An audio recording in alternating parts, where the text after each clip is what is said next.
ഇനി കൊടുക്കേണ്ടത് മൂത്ത ഏട്ടത്തിയമ്മയാ. അവസരം കിട്ടിയപ്പോ നീ മുതലെടുക്കാണല്ലടി. ഇവക്ക് മധുരമല്ല, സമയം വരുമ്പോ ഇവളുടെ നാവില് നല്ല ഒന്നാന്തരം വിഷം വെച്ച് കൊടുക്കും ഞാൻ. കൊടുക്ക ഏട്ടത്തി.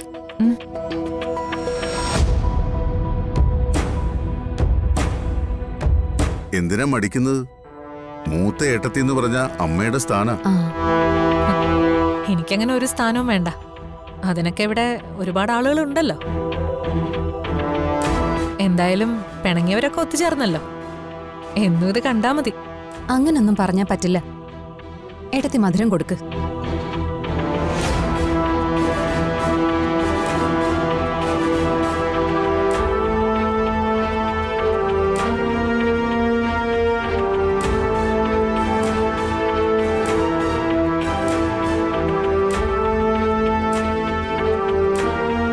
നീ ഇത് മനസ്സിൽ വെച്ചോ ധനുഷേ. എന്നോട് നീ കാണിച്ച ചതിക്ക് നിന്നെ കൊണ്ട് ഞാൻ കരയിക്കും.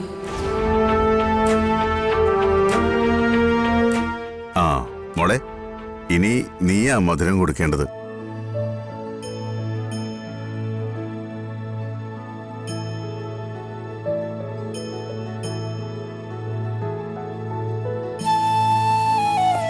എന്റെ ജീവിതത്തിലെ ഈ മധുരമെല്ലാം ഏട്ടത്തിയുടെ സമ്മാനമാ.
ഹലോ,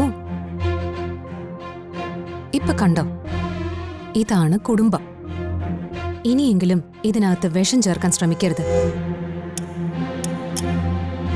നിങ്ങളുടെ മനസ്സിൽ എന്താന്ന് എനിക്ക് നല്ലതുപോലെ അറിയാം. പക്ഷെ ഈ നെല്ലിശ്ശേരിയിൽ ഞാൻ ജീവിച്ചിരിക്കുമ്പോ അതൊന്നും നടക്കില്ല.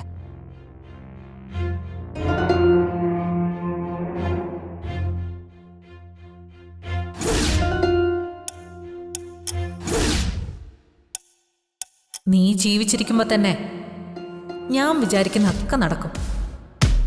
എന്നെ ചതിച്ചവന്റെ കുഞ്ഞ് ഈ നെല്ലിശ്ശേരിയുടെ മുറ്റത്ത് കാലുകുത്തില്ല. ഇപ്പോഴത്തെ ഈ മധുരം കൊടുക്കലിന്റെ സന്തോഷം മരണ വീടിന്റെ കരച്ചിലാക്കി മാറ്റും ഞാൻ.